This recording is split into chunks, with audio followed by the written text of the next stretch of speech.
So this morning, I want to continue on the theme of our spiritual disciplines, which we are doing service.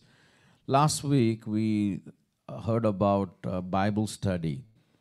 I preach many sermons, but what I'm slowly finding is this English sermon becoming very practical and very beneficial even to me, even as I study and as I uh, prepare and as I speak to you. I'm also uh, opening my heart to hear how the Holy Spirit is going to speak to us as a church, as a body of Christ, regarding the subject of devotional study. That's what I want to share with you this morning. So let's turn our attention to the book of Deuteronomy and let's read chapter 30 and verses 14. I will come back to that chapter a little later again, but I want to start off from there. The portion which is about losing life, and before that, it talks about returning to the Lord. So in chapter 30 and verses 14, it says, but the message is very in your mouth and in your heart, so that you may follow.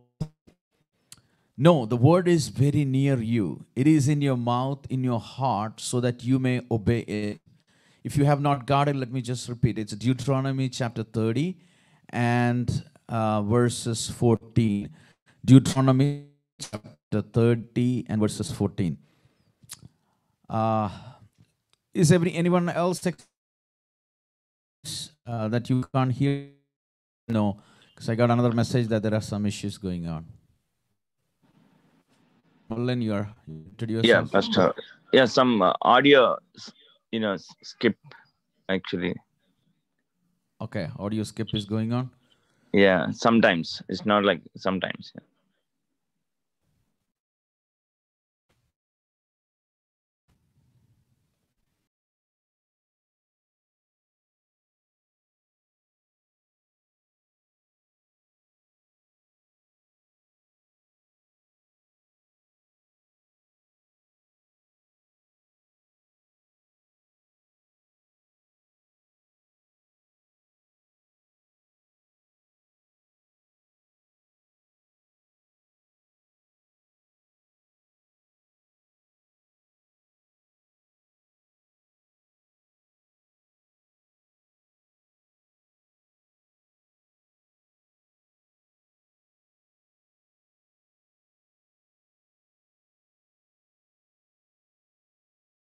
And one thing we looked is that God communicates with His creation and especially with humans, and how we can use God's word to really be beneficial in our life. The word of God should dwell deep inside of us, and we looked at how word of God helps us against our battle against sin. And we also looked at how we can try to understand to become mature in our Christian walk. Something called as devotional study. The question is it good enough? Just reading the Bible good enough? Is the intent to just complete reading? So many of you have probably read one here, which is, actually this is called Bible read through the Bible program for shriekers and slackers. So this actually has all the basically a reading portion for all the books of the Bible and chapters of the Bible. And some people follow different Bible reading plans, and Bible reading plans actually helps us. I'm not trying to say it's not good. It helps us. I actually try to follow so that I can have the discipline of making sure that word. So is the intent to just complete reading? Is Bible reading, the intent is that? We all know that's not the intent. So what is the desire of a devotional reading? The desire of a Bible reading is to prayerfully encounter and surrender to the living God through attending to scriptures. By attending to scriptures, we prayerfully encounter living God. I want to repeat that again. encounter and surrender ourselves. Okay. Let me try to switch here. Give me a second. We're going to hold.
Speaking from a different line, but the video feed is still there. So let's pray and just continue. Sorry about that. I don't know what's going on today, but maybe this message is something which is very important. Okay, good. So let's keep going. So the Bible says that, so where was I? Yeah, so my question was, the desire is to prayerfully encounter and surrender to the living God through attending to Scripture. So devotional reading requires what is called as a prayerful approach towards God's Word. It requires an open, reflective, listening posture alert to the voice of God. This type of reading is aimed more at growing in a relationship with God than gathering information about God. It is more about growing in our relationship with God rather than gaining more information about God. I have often used this example where I said there are so many people who have a lot of information about many people. You take any sports personality, any politician, or any leaders, or any influential people in this world, you know a lot about them.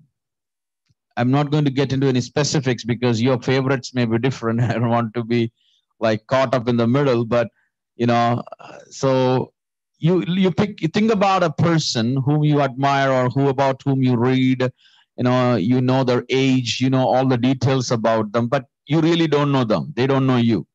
You don't know them. They don't know you, and you're not really having any type of conversation with them. Just think about such people. And what happens in that scenario is, even though you know a lot of information about them, there is no intimate relationship with that person. So what is happening here, or what we are thinking here, is that remember a time when people did not have their own copy of the Bible. We all know that printing press, the Bible becoming widely available. So there was a time in history when people did not have their own personal Bibles. So today, pretty much everybody listening to me are sitting with their own Bibles. If you're not, please sit with your own Bibles. being in this country, and if you don't have a Bible of your own, that's not good. So you should have your own Bible. So what I'm trying to say here is, imagine those times. So how did people listen to God's word? How did people deal with this whole issue of God's word? How they dealt was, they actually went to the church or the place where there would be a single copy, and somebody would actually read the scripture. So let's go back to the times of Jesus, where the scrolls would be opened, the prophecies will be read, the prophecy from Isaiah is read. We all know that Jesus went on the Sabbath to the to the place where they used to gather, like synagogues. They would gather and they would read the scriptures as the tradition continued, and people would read.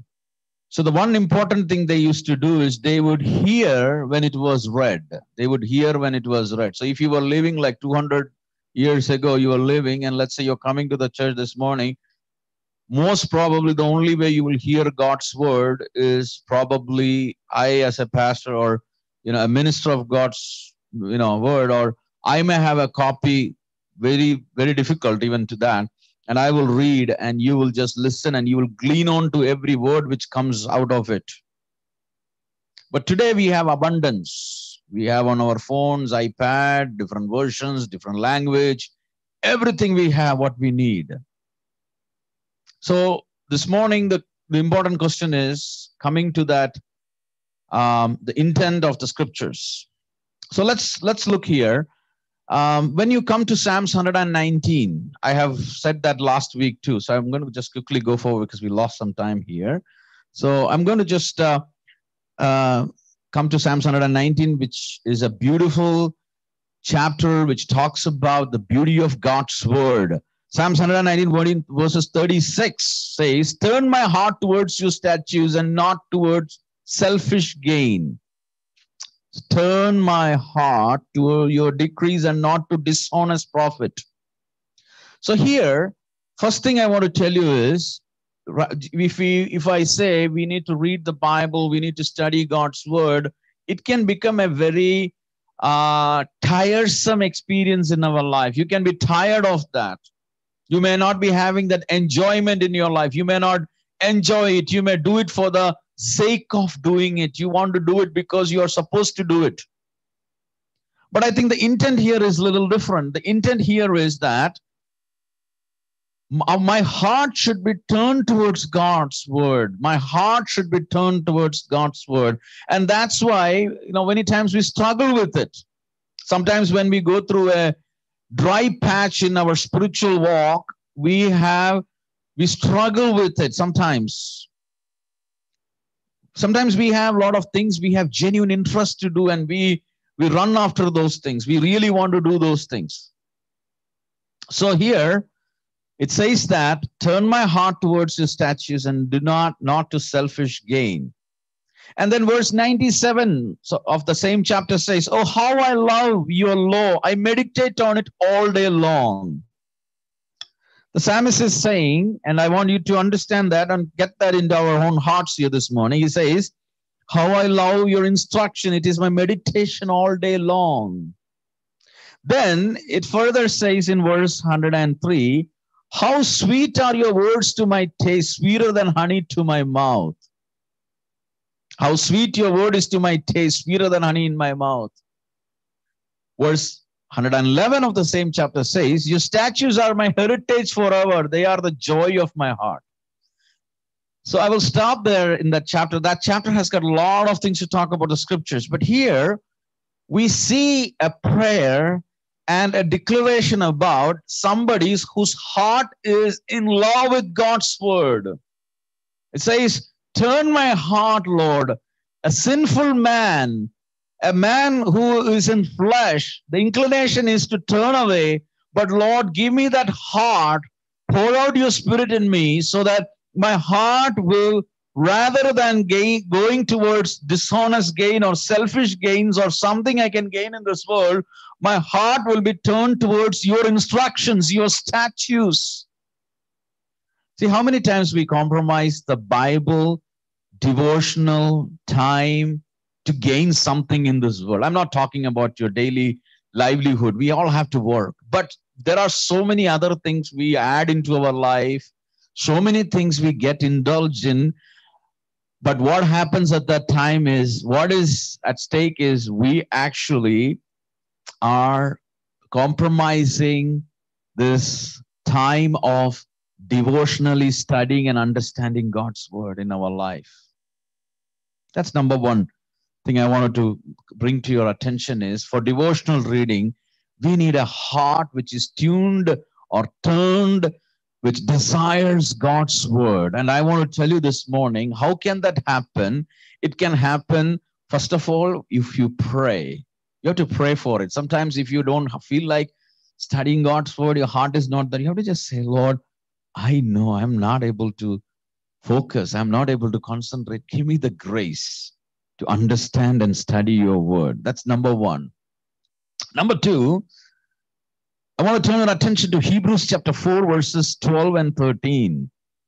We read some verses from Hebrews in the past, but here we read something very important. It says that, for the word of God is active and alive. Word of God is alive and active.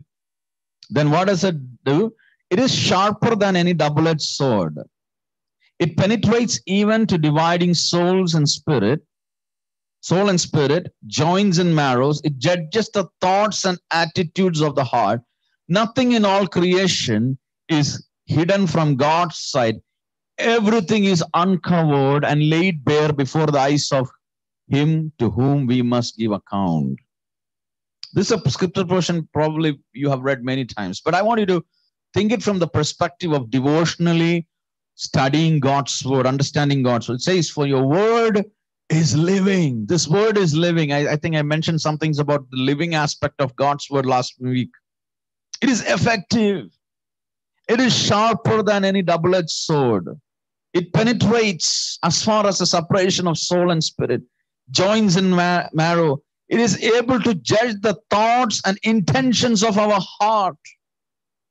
No creature is hidden from it, for all things are naked and exposed to the eyes of him to whom we must give an account. We must give an account. See, the reach of God's word during devotional study is different than just reading the scriptures. I will get to that, what is this I'm talking about, but I wanted to put the foundation there so that we will all understand what is this all about. And I'm not trying to say, don't misunderstand me, you don't do it. I know majority of you will do it. If you're doing this and if you're having a beautiful experience, praise God for that. Take this message today as an encouragement to continue to do that. But if you're not doing it, take this as a time to just submit your life to do this. Reach of God's word during my devotional study. Sometimes when somebody else says something, you do not accept. So I will tell you one thing, the human, especially, it's a part of the culture today. It's a part of the culture today. I have more to say about it, but I will just say it in a summarized way. Probably you'll understand what I'm trying to say. A lot of people are very much opinionated, and you have the full right to have an opinion of your own. And many times you have opinions about people also. And many times it's not like the olden days where a pastor preaches something or somebody says something and people would just take it for that. No.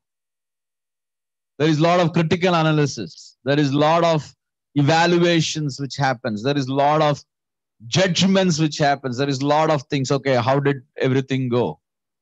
See, the only place I relax and speak God's word without having any pressure, any tension is my own church. That's why I enjoy preaching here more than anywhere else. Because what happens? I can faithfully just speak to you all God's word, right? A lot of times in other places, if I have to speak, there is a lot of pressure because if the message doesn't come out good, people will then comment that this is not good. So there is a lot of things. But what I'm trying to say here is, many times people are very much opinionated. They don't have patience. But there is one place where you can really break yourself down. That is in front of God's word, and let the Spirit of the Lord work in your life. I have seen sometimes people come and tell, God spoke to me this. Great. How did this happen? Oh, when I was praying, God told me, and I'm going to do it. But the fact is the same thing God has been telling them for 10 years through various messages and everything they heard. But all those 10 years, whenever they heard, they ignored it.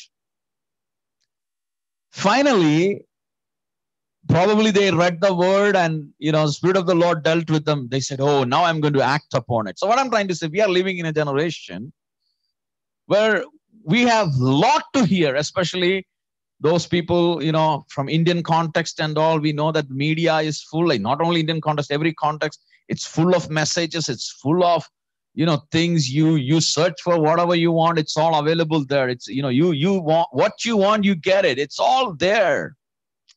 But the question is, it's all there, but how many times you actually go with this approach of that Spirit, the word of God getting inside you? And sometimes you may have favorite preachers.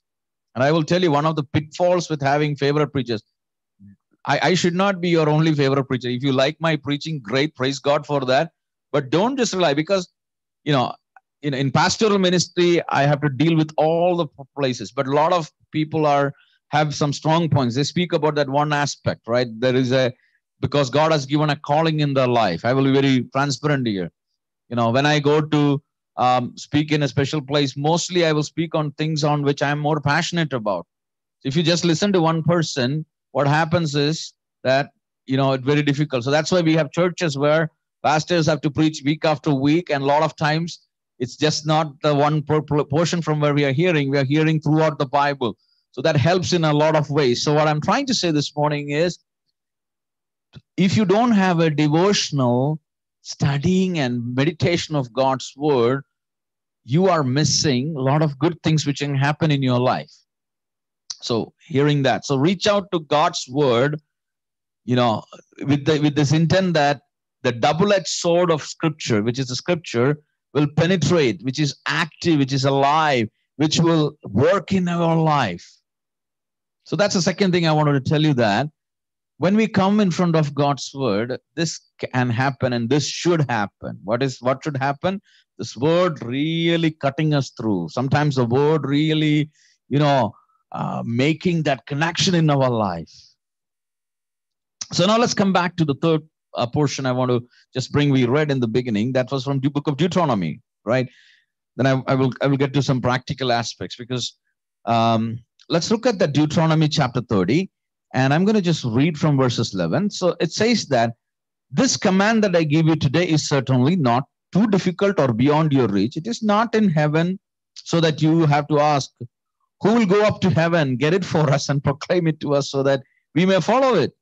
And it is not across the sea, so that you have to ask, who will cross the sea, get it for us and proclaim it to us so that we may follow it. But the message is very near you, in your mouth, in your heart, so that you may follow it. See, today I have set before you life and prosperity, death and adversity. For I'm commanding you today to love the Lord your God, to walk in his ways and keep his commands, statutes, and ordinances, so that you may live and multiply, and the Lord your God may bless you in the land you are entering to possess. I will stop there. So what happens here is, the word of God says that through Moses, God was speaking to the Israelites, and God says, or Moses says to the people, that the commandments I'm giving you today, it is not too difficult or beyond your reach. See, there was a time in history when Bible was locked up. There were rulers who came up with the intent of completely destroying all the copies of the Bible from the face of the earth. They did not succeed. The Bible continues to be the most widely published, most popular, thing out there, which is mostly read by more people. People have been reading the same Bible for 20 years, 30 years, 50 years. Still, they are continuing to read it. There is no other book they continue to read that. There may be fiction novels and all. You get bored after some time. With Bible also, you can get bored if your relationship with God is not, in the right place. If your walk with Christ is not at the right place, you can very soon get bored with the Bible too. But I'm talking about examples of people who have been reading the scriptures, chewing on the scriptures, and understanding God's word. And this is becoming the living manna the daily bread for them. This is which is sustaining them in their spiritual walk. It says that it is not too difficult or beyond your reach. See, it is not up in the heaven. There was a time it is in the heaven. And we all know that God gave this command through the word. It says that it is no more up in the heaven, so that somebody has to say, who will go up to heaven and bring this word back and proclaim to us? No. No, it is not beyond any sea, so that somebody will ask, who will cross the sea and proclaim it to us so that we may obey it? The case is no more like that. And in today, if Moses would have been preaching, saying the same thing to us today, Moses probably would have said like this, hey, the word of God is not even in church, or not even, you don't have to go to a place to get it. It's with you. It's with you. The Bibles are with you. You have multiple Bibles, 3 Bibles, 4 Bibles, 5 Bibles. Sometimes I'm very honestly telling you, sometimes I get scared when I look at my book rack, because I have, multiple Bibles, and I just think for a minute that, my Lord, I have seen pictures of, or videos of people in some countries when they get a box of Bible because they don't have their personal Bible, and they open the box, and then when they're presented the Bible, they take the Bible in their hands, they kiss the Bible, and they just embrace the Bible because they're so happy that they got this precious gift of God's word, the first copy they ever got in their life. First copy they ever got in their life. And I hear stories about people, because they know that they will be arrested and put in the prison. And at that time, they will not have access to the Bible. So they sit and they just memorize the scriptures, so that when they are in the prison, even though they don't have a physical copy, the word of God is in their mind. I'm not telling you jokes or story here. I'm telling the reality. I've heard about Christians who have been put in prison, and what they do in the prison, because they cannot have Bible or anything like that. One thing they do pray, but one more thing they do is they recite the Bible verses which they know to each other. They talk to one another, and they just encourage one another because they don't have a physical copy with them. So Moses would have said, man, you have, how many versions you have in your phone, in your tablet? And how many languages you know? You have all the things in this world. So it's not too far away. No, the word is very near. It is in your mouth, actually. It is in your heart, so that you may obey it. You may obey it. Oh, I praise God. Sometimes I think we are blessed because we live in a generation where the scriptures are available in plenty. And even when I grew up, when I came to faith, let me just tell you, sometimes that's where when I was telling that statement earlier, that's where sometimes I'm humble. I only had one Bible. I had one Bible. And that Bible, if I remember correctly, it was an NKJV Bible, probably, or KJV, something like that. Then I wanted a study Bible. So there was a family in our church who used to live near our house, like not too near, but a little bit far. So when I went to their house one day, I saw a study Bible, this beautiful study Bible, and I opened it. I was amazed by the fact that it had cross references. It had all these wonderful things.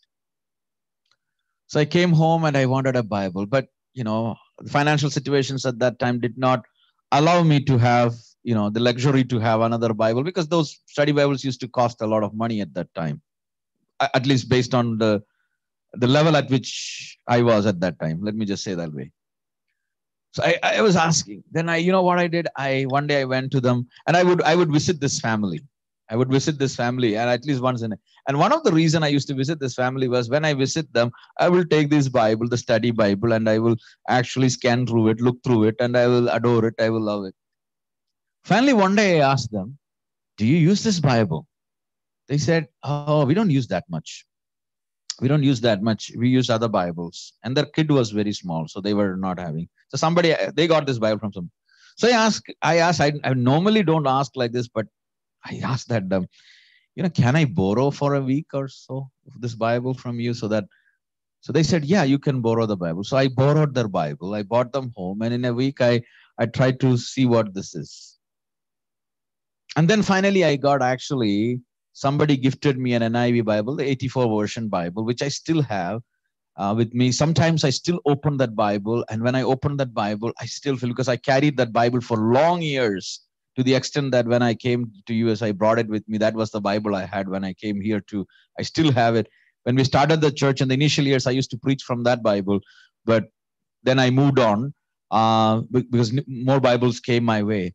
What I'm trying to say this morning, I'm not trying to say that, but sometimes I feel guilty that, not guilty in the bad sense. God has blessed me with so many things that I have now access to so much of the Bible and the scriptures. And probably this may be true in some of your case too. So what I'm just saying this morning, people of God, we are blessed because we have the word very near to us. We have the word in our mouth. We have the word in our heart. Only thing we need to do is we need to obey it. So let me get to the practical steps here. The practical step is, when you read the Bible, prayerfully dwell on the passage of the scripture. Prayerfully dwell. Prayerfully dwell. In order to do that, remember three things I said. You need to have a heart which is turned towards God's word. If you don't have it, pray to God. God, Lord, some reason I'm not, having that longingness. Don't pretend. Don't act it out. Don't be faking in this aspect. Just tell to God, God, I'm not able to. Please help me. So God will help us. Number two, what does it say? It says that what we can do is we have to reach God's word during our devotional study. What does it mean? Because this is active, sharper than double-edged sword. We have to allow that thing to happen in our life. Number three, I say is, we are near to the word, but the intent is to obey it. So prayerfully dwell on the passage of the scripture. Listen to the personal word to you. Listen to the personal word to you. Sometimes when we read the Bible and when we study the Bible, sometimes we just, read it and go on. But remember, God has a message for you when you read the Bible. God will strengthen you. God will speak to you. Underline those verses. Dwell on it. Chew on it. Meditate on it. Next thing I want to tell you, important. Master the text is not the goal. You should be mastered by the text you read. Sometimes we think, okay, mastering the text, understand, just learning what does it say, what's the context, what is that. Okay, that is all needed. But our ultimate goal is that the word of God should master us. It should dictate us. How will it dictate us? When this word gets inside of us, we start obeying it, start following it, it is going to have a big influence. The next thing I want to remind you, don't go after the breadth, go after the depth also. Go after the depth. Breadth is needed, but depth is also very important. Depth of God's word. Why is it important to devotionally read the Bible? Let me come to a conclusion here. To personally hear from God. To personally hear from God. Dear people of God, let me be very, again, transparent with you.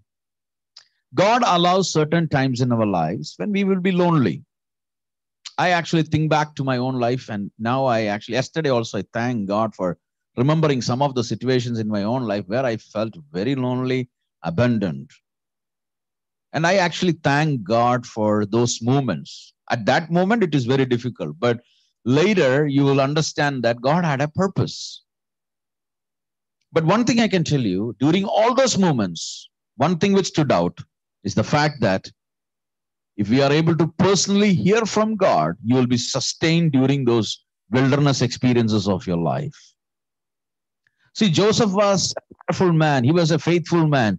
Still he encountered challenges in his life. He ended up in a prison. He ended up, all those situations we know. Daniel was a prayerful man. 3 times, way more punctual than Many of us, and I won't say every one of us, probably you are more punctual than Daniel. Who knows? But he was very punctual. He was a righteous man. Still, he ended up in lion's den, right? And you look at the Bible. David was anointed. Still, he was running for his life at times. Look at Apostle Paul, the super apostle, we would call him. Still, he had difficulties. If you read his writings in the epistles, he tells about abandoned, persecuted, perplexed. Those are some of the words used by Apostle Paul. But during all those times, they were able to stand because they heard the voice of God in their life. They heard the voice of God. Let me tell you, when you go through difficult times in your life, sometimes in the molding process, in your molding process, God puts all of us in a furnace to mold us into the shape sometimes he wants us to be. There are a lot of rough edges. He wants to cut it off. There are a lot of pride sometimes in our life. There are a lot of boastfulness in our life. In order to remove all those things, sometimes God will allow you to go through those situations in our life which may feel like we are in a very furnace. But let me tell you, during those times, if you have to stand strong, you need to hear God's voice in your life. You have to respond with your heart and spirit. Devotional reading is needed. If you have to submit to God's word, you need devotional reading. So what am I trying to say this morning is you need to have these steps in your life. You need to prepare your heart. Hey, don't rush before you are about to sleep. Psalms 23. That's not what I'm talking about here. Take some time out. Prepare your heart. Pray to God. God, I am going to sit in front of your word. Speak to me. Respond. Then you read the word. Prepare your heart. Read the word. Meditate on what you have read. Meditate on what you have read. Respond. Pray about it. Respond. Pray about it. Contemplate. And make adjustments and actions. Take actions in it. So how do we do that? Today morning, even though we had some technical glitches, probably it's still there. I don't know. I'm just speaking, thinking that you're all clearly listening to me. Let's say there are some technical glitches which came along to this morning, but we still heard this message, right? Hopefully you all understood this message. Contemplate on it. Think about it. If you are having a beautiful devotional Bible study experience in your life, praise God for that. Continue in it. Just thank the Lord. Lord, thank you for this beautiful experience you have given in my life. Like, just say to yourself, like, I'm so thankful that you gave me in life, that I sit in front of your word and you help me. See, there are so many people who are not literate. So many who cannot read. So many who cannot hear. Sometimes there are audio Bibles made because there are people who cannot read the Bible. There are people who don't understand. But God has given us. You don't like one version, the English of one version, you take the other one. You have all the liberty out there, right? All the versions available. Sometimes, some people, depending on which background they came from, either English and all those things, some versions may not, like the words may not, be very, may not appear very obvious. So you have all the options. So let me tell you, quietly prepare your heart. Read the word. Meditate on it. Respond to the word of God. Pray about it. Contemplate on it. Obey what it says. Make adjustments in our life. Make changes in our life. It will wash you. It will cleanse you. It will change you. I'm not trying to say, don't come listen to the message in the church. Yes, you have to listen. That's where you get the important meal needed for your manna needed for a week. But you need daily food. Daily food you need. This is a time when we do equipping, empowering, right? That's what happens. That's what the Bible tells in Ephesians. God has given pastors and teachers, others in the church, so that the people of God, the saints of God, can be equipped, prepared well. That's what happens on a Sunday morning, basically. And then you get the fodder, you get the meal. But then what happens? Every single day you need the meal. And that is only possible if we take our time for devotionally reading. I'm not talking about sitting with God's word for 3 hours, 2 hours. No. Even if it is 15 minutes or 30 minutes, pray. Read the word. Dwell on the scriptures. Pray that God will speak to you. Meditate on it. When God's Spirit works in your life, respond to it. Pray about it. Take decisions to obey it. Contemplate. See how I can follow, how I can move. What can I do about it? And then you will see miraculous things happening in your life. Then you will see wonderful ways being opened in your life. Because a man of God or a woman of God who is closer to the scriptures can rarely go wrong, because that ultimately they will get closer to God. If you are away from the scriptures, there is a limit to how closer you can get to God. Sometimes you say, oh, I just need prayer. Yes, but this tells you the written, revealed will of God. And this word will help you to understand who your Father is, what his desire is. What did Jesus teach us? So this morning, it's a simple message. That's my intent now in the first service, to keep it simple for some time, but go a little bit deep and let it work in our hearts. Let it, really transform us. Let it really change us, and let it move our lives. Can we close our eyes for a moment? I just want to pray and conclude here. But before that, I want to give you few seconds, or probably less than a minute here, to just be yourself and just pray to the Lord. Lord, give me that good experience where I will hear from you, Lord, more. I will hear from you more, Lord. I need to hear from you, Lord. I need to hear from you, Lord. This week, if you're not practicing this, if you're practicing this, praise God. No praise. If you're not practicing this week, quietly prepare your heart. Pray. Read the Bible. Read the scriptures. Meditate on it. Respond to it. Pray. And contemplate on what you're reading. And make a decision to obey. May Bible influence you. May the Word of God influence you. May it continue to influence us.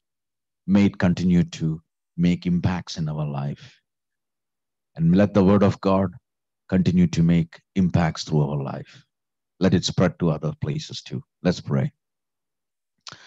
Oh, gracious Heavenly Father, I just want to thank you, Lord. Lord, I pray for everyone, including myself.